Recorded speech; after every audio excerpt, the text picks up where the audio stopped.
الكوره ما تروحش فوق. ليه بقى؟ من الحاجات المهمه دي انا اتعلمتها من السير مره في كتابه قال رونالدو في بداياته مع مانشستر يونايتد كان يعاني من اللمسه الاخيره.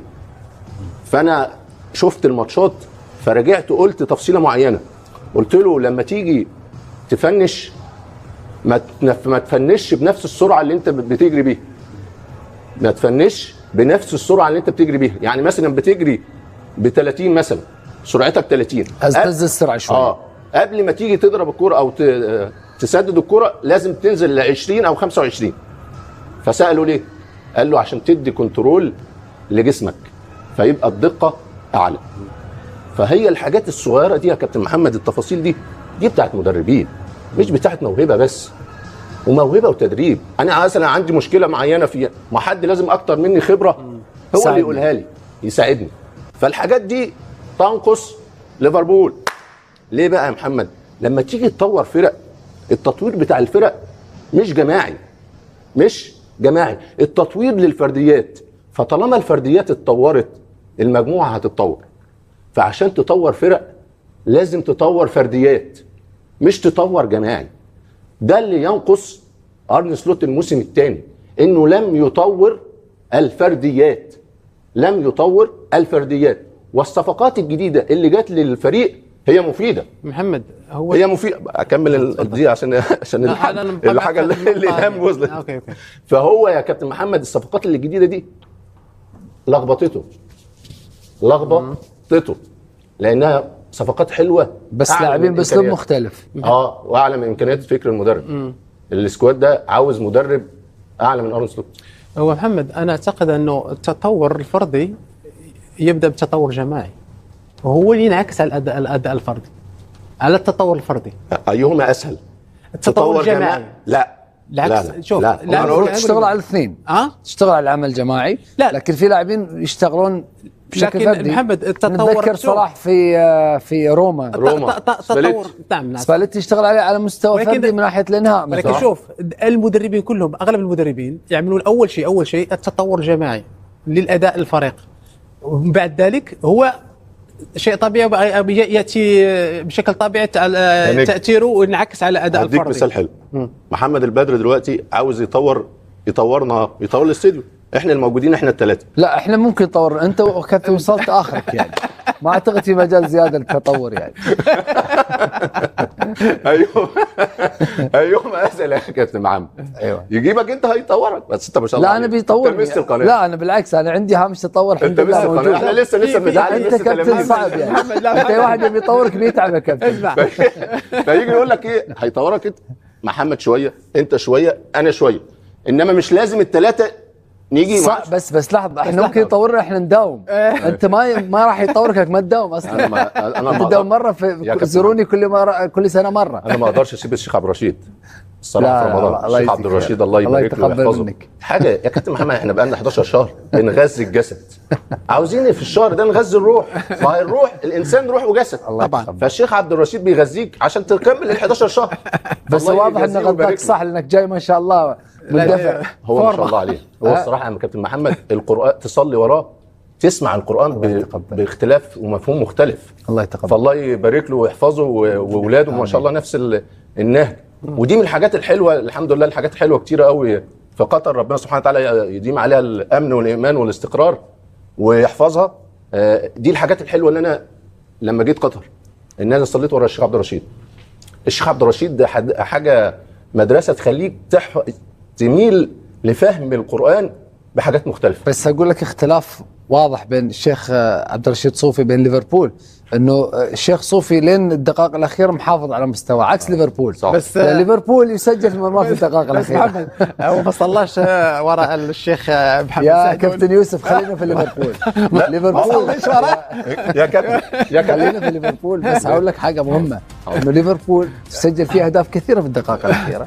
8 اهداف دخلت مرمى ليفربول في الدقيقه 90 وفي الدقائق التي احتسبت كوقت بدل ضائع في البريمير ليج هذا الموسم. انت جميع مباريات ليفربول تستقبل فيها اهداف متاخره بالخساره في 5 مباريات وتعادل في 3 مباريات. يعني اولا يوسف يسجل في مرماه في الدقائق الاخيره، ثم معظم الفترات التي كان يسجل في مرماه لم يكن يفوز في تلك المباريات ال8. طبعا هذه مشكله. اين تركيز محمد عندما تستقبل في اخر دقيقه واهداف تؤثر عليك، يا اما تخسر فيها يا اما تتعادل فيها، يعني انك تضيع كم؟ تضيع نقطتين او تضيع 3 نقاط، صح ولا لا؟ يا اما تكون متعادل وتخسر او تكون تكون فايز وتتعادل، وهذا هو اللي اثر على فريق ليفربول. لا 95 93 طبعا.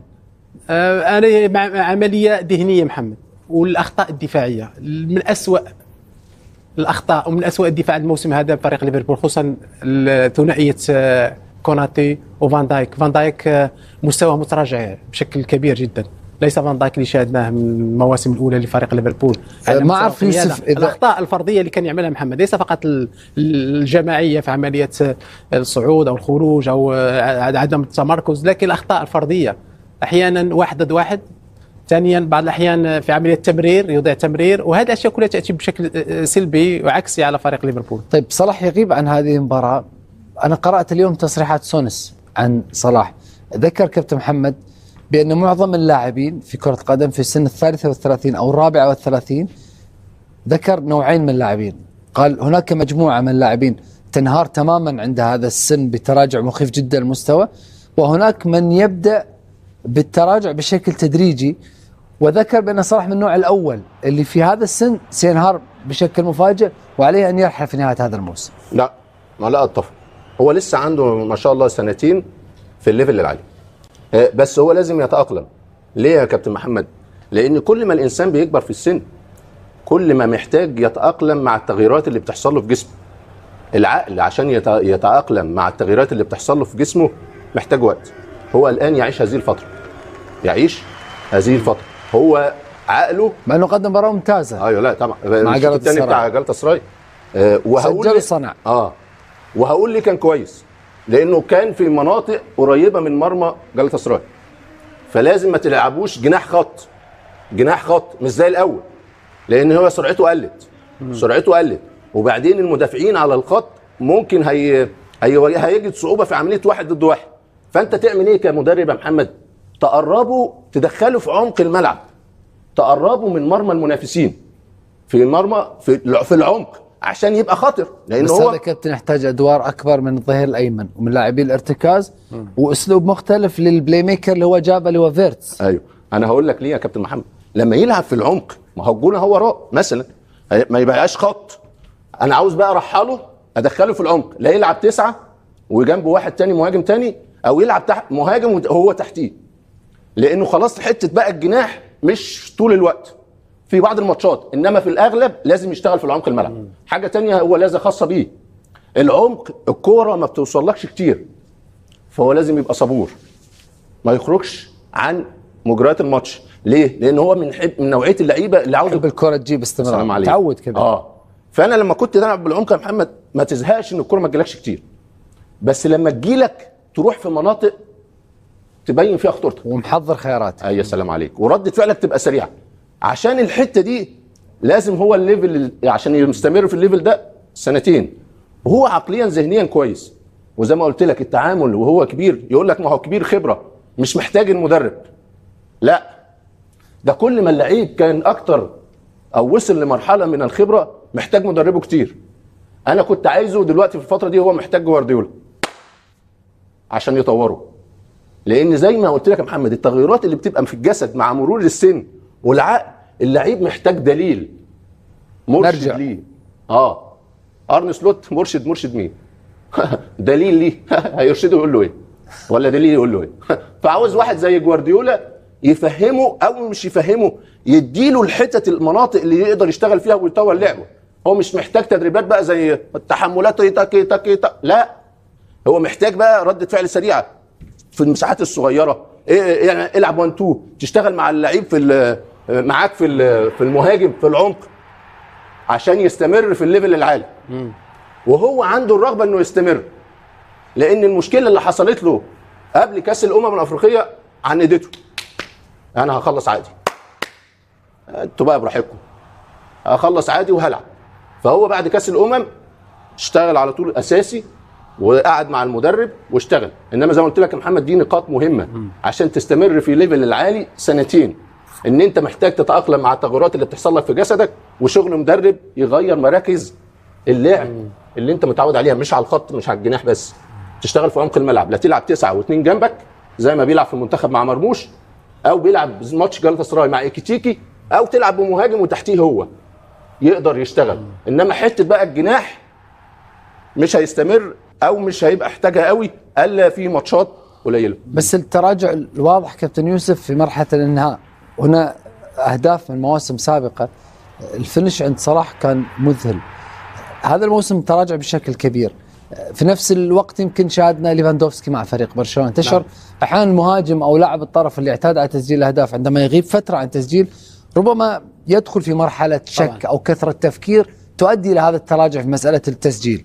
هذا هو الشيء اللي حصل لصلاح، لانه الموسم الماضي كان هداف الدوري صح، وكان افضل لاعب وكان مستوى استثنائي، يعني في موسم واحد ينزل بهذا المستوى، ولكن هناك اشياء اخرى تكلم عليها بعد واشياء اخرى كذلك. لان اول شيء ما تنساش انه محمد صلاح تغيير العديد من اللاعبين اللي كانوا واسلوب اللعب، ارنولد، وكان عنده المهاجمين كذلك اللي نونيز ودياز، كانوا لاعبين كانوا يلعبون اكثر لصلاح، وكانوا يساعدوا صلاح اكثر في عمليه تسجيل الاهداف. الان الامور تغيرت، وحتى المدرب كذلك مهم جدا. كلوب كان يعرف كيف يتعامل مع صلاح. سلوت لا، سلوت عنده لاعبين جابهم هو لازم ينجحون في منظومته. فيربونك ليس هو ارنولد، لا يريد ان يبني اسلوب لسنوات قادمه ان استمر. حقه طبعا. شاهدنا ايكيتيكي مع إيسا كذلك، واللاعبين هذو يحبون دائما يكونوا هما في عمليه تسجيل الاهداف وعمليه يعني الفوز، ويكون دائما عندهم دور كبير خصوصا في عمليه حسم العديد من المباريات. وهذا اللي ادى الى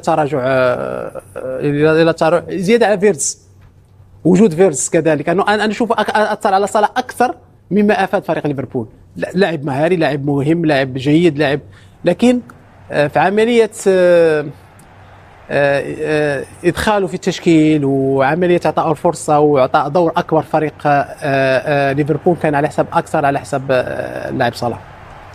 طيب نحن اطلنا نقاشنا قليلا، وذكر السبب الرئيسي وتاخر ركله البدايه لهذه المباراه من 3:30 الى 3:45 دقيقه عصرا بتوقيت مكه المكرمه بسبب حادث مروري في المنطقه المحيطه باميك ستاديوم ملعب فريق برايتون. فاصل قصير نعود بعده باذن الله تعالى.